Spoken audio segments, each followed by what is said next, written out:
வணக்கம் நண்பர்களே, welcome to my channel. Kandhan Malai trailer வெளியான போதே இந்த படத்திற்கு பெரிய அளவில் சர்ச்சைக்குள்ளானது. இந்த படம் தியேட்டரிலோ ஓடிடி தளத்திலோ ரிலீஸ் ஆகாமல் நேரடியாக தாமரை யூடியூப் சேனலில் ரிலீஸ் ஆகியிருக்கிறது. சரி, படம் எப்படி இருக்கும் என்ற ஆசையில் யூடியூபிற்குள் சென்றேன்.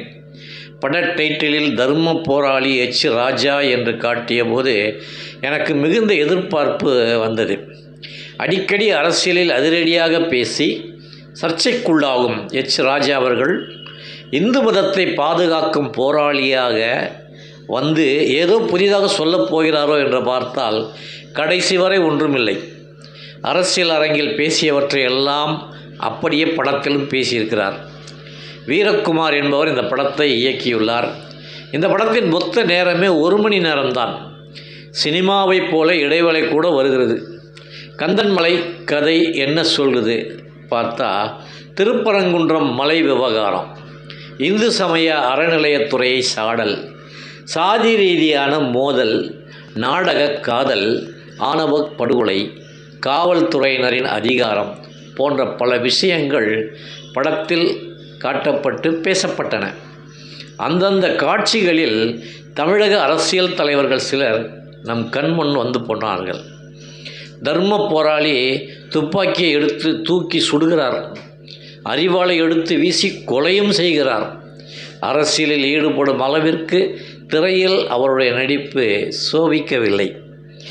ஏற்கனவே ட்ரெய்லர் வெளியான சமயத்திலேயே எச் ராஜா அவர்களை வைத்து ட்ரோல் செய்ய தொடங்கிட்டாங்க. ட்ரோல் செய்வது ஒன்றும் அவருக்கு புதிதில்லை என்பதால் இந்த படத்திலும் அதற்கு தயாராக அவர் இடம் கொடுத்திருக்கிறார். இந்த படத்தில் தென்னிந்திய ஃபார்வர்ட் பிளாக் கட்சியை சேர்ந்த அதன் நிறுவனத் தலைவர் திருமாறன் ஜி, வேலூர் இப்ராஹிம், பேராசிரியர் ராம ஸ்ரீனிவாசன் உள்பட பாஜக மற்றும் இந்த அமைப்புகளை சேர்ந்தவர்களுக்கு நடிக்க வாய்ப்பு கொடுக்கப்பட்டிருக்கிறது. படத்தின் கிளைமேக்ஸில் இந்து மதத்திற்கு விரோதம் செய்தால் அழிந்து போவீர்கள் என்கிற ரீதியில் கதை சொல்லப்பட்டிருக்கிறது. பொதுவாக பல சமூகத்தை சேர்ந்தவர்கள் வாழும் தமிழகத்தில் இது போன்ற ஒரு கதையை அனைவராலும் ஏற்றுக்கொள்ள முடியாத சூழல்தான் இருக்கிறது. சில இடங்களில் எச் ராஜா செய்தியாளர்கள் சந்திப்பின் போது பேசும் டைலாக்கையே வசனமாக வைத்திருக்கிறார்கள். அதில் அவர் காட்டும் எக்ஸ்பிரஷனை பார்க்கும்போது அரசியல் அரங்கில் இருக்கும் காட்டம் கொஞ்சம் அடக்கி வாசிப்பதாக தெரிகிறது. அதுதான் நடிப்பு என்று வேண்டுமானாலும் நம்பலாம். இனி ஒருவேளை அடுத்தடுத்து அவர் நடிப்பார் என்றால் கொஞ்சம் நடிப்பும் அவருக்கு வரலாம். இந்து மதத்தை வைத்து தங்களை முன்னிலைப்படுத்தி கொள்பவர்களுக்கு இந்த படம் ஒரு விதத்தில் பிடித்திருக்கலாம். இதில் காட்டப்படும் சில விஷயங்கள் ஓவர் தான். என்னதான் கடைசியில் சொல்ல வருகிறார்கள் என்று பார்த்தால் பெரும் குழப்பங்களோடு படம் முடிவடைகிறது. இந்த படத்தில் முகம் சுழிக்க வைக்கும் மற்றும் கண்டனத்திற்குரிய காட்சி ஒன்று இடைவேளை போது காட்டப்பட்டுள்ளது. சொல்லவே கூசுகிறது. எந்த படத்திலும் எப்பேற்பட்ட பெரும் இயக்குனரும் கூட எடுக்க விரும்பாத முயற்சிக்காத காட்சி அது. பெண்கள் வன்புணர்ச்சி செய்யப்படும் காட்சியை கூட அப்பட்டமாக காட்டாமல் மறைமுகமாக காட்டுவார்கள்.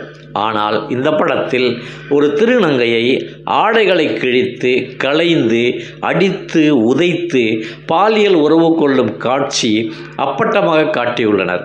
இப்படி ஒரு காட்சியை எடுக்க இயக்குனருக்கு எப்படி மனம் வந்ததோ இந்த படத்தில் தான் தர்ம போராளி எச் ராஜாவும் நடித்திருக்கிறார்.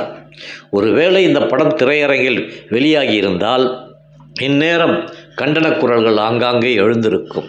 இந்த படம் திரையரங்கில் வந்திருந்தால் ஆர்வத்தோடு யூடியூப் சேனலில் பார்க்கிறவர்கள் நிச்சயம் பார்த்திருப்பார்களா என்பது சந்தேகமே. மீண்டும் இன்னொரு பதிவுடன் உங்களை சந்திக்கிறேன். நன்றி, வணக்கம்.